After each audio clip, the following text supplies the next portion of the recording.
বর্তমানে বিশ্বের সব থেকে শক্তিশালী কারেন্সি হচ্ছে ইউএস ডলার। সেটা কি কখনো ক্র্যাশ করতে পারে? যে ক্ষমতা বর্তমানে ইউএস এবং ইউএস ডলারের কাছে আছে সেটা বিশ্বের আরো 5টি দেশের কাছেও ছিল। কিন্তু দুঃখের বিষয় এই যে সেই 5টি কারেন্সিও একটা সময় পরপর তারাও কোলাপস করে গিয়েছিল। প্রথম কারেন্সিটির নাম হচ্ছে পর্তুগিজ রিয়াল, যেটি 1450 থেকে 1530 পর্যন্ত এই গোটা পৃথিবীতে রাজত্ব করেছিল। সেই সময় পর্তুগাল ছিল একটি গ্লোবাল ট্রেড হাব। শুধু তাই নয়, পর্তুগিজরা সেই সময় মহাসাগরগুলোর মধ্যে বেশ কতগুলো ট্রেড রুট চালু করেছিল, যার ফলেই তাদের এই পর্তুগিজ রিয়াল একসময় ফুলে ফেঁপে উঠেছিল।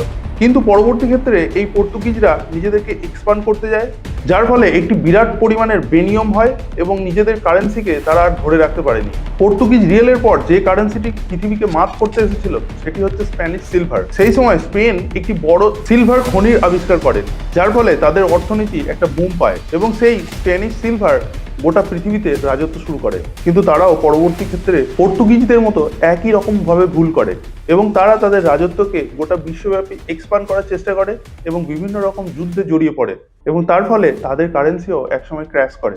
তারপর সময় আসে ডাচদের এই স্বর্ণযুগে তারা প্রথম এই দেশের স্টক এক্সচেঞ্জ মার্কেটে শুরু করে এবং মডার্ন ফিনান্সিয়াল সিস্টেমকে তারা প্রথম পৃথিবীর সামনে নিয়ে আসে। এবং একটা সময় এমন এসেছিল গোটা পৃথিবীর 1/3 ট্রেড তারাই কন্ট্রোল করত। কিন্তু পরবর্তী ক্ষেত্রে একই রকম ভাবে অ্যাংলো ডাচ ওয়ার্ডের ফলে তাদের এই কারেন্সি ক্র্যাশ করে যায় এবং তারপরে সময় আসে ফ্রান্স এবং ব্রিটেনের। তারা ঠিক একইভাবে নিজেদের রাজত্ব বিস্তার করতে থাকে। কিন্তু পরবর্তী ক্ষেত্রে আমরা দেখেছিলাম দ্বিতীয় বিশ্বযুদ্ধের সময় ব্রিটেন বিশ্বযুদ্ধে জড়িয়ে পড়ে এবং তাদেরকে ফাইন্যান্স করে ইউএস, আর তারপর থেকেই ইউএস এর মার্কেট খুলে যায়। আর এখন সময় 2025-এর, যে ক্ষেত্রে ইউএস ডলার এখন তুঙ্গে রয়েছে।